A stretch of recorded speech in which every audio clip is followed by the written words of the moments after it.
Why do we kill the way we do, Ashmenkaivor? Why do we skin and torture? Why do we hurt those we would save? To strike fear, responded Vor. Fear is the greatest of all weapons. Fear will cow a world when guns will not. We spill blood to save blood. Kurz nodded. That is so. What is the utility of terror? Terror is a clean blade. Its cut disarms opponents without doing them harm.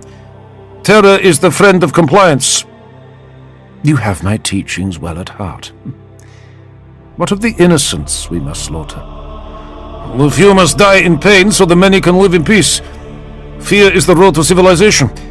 It is paved with bone and washed with blood, but the destination forgives the sin of the journey.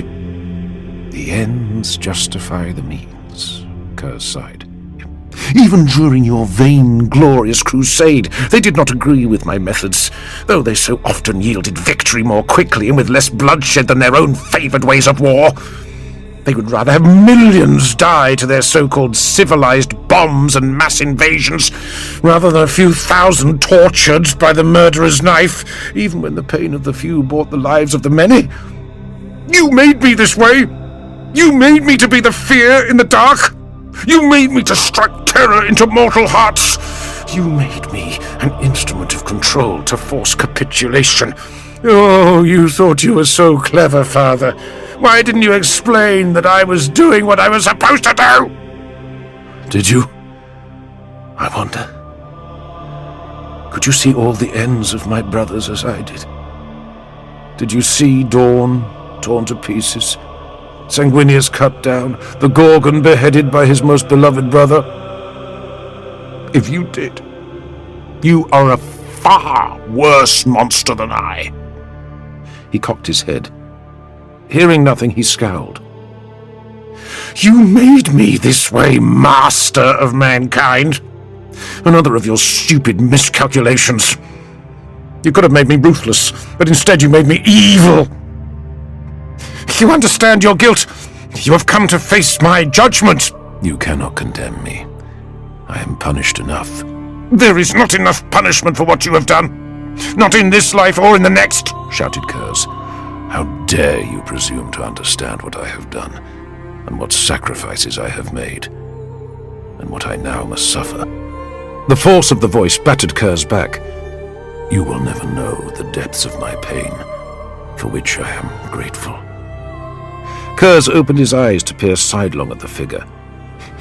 Why such hollow words? The voice took a moment before it returned, again with thunderous force that made Kurz howl. No father wishes his sons to suffer, no matter what burdens he is forced to place upon them. Kurz laughed. An apology? What next? You will forgive me? Sanguinius warned me you might, he scoffed. There was never anything to forgive. You acted as you were made to, but my plan was interfered with. Your insanity was not your fault, nor was it mine. Kurz snarled like an animal. Lies! Everything was as you intended! There is nothing you have done wrong. If only you and I could have met one more time, I could have shown you back to the light.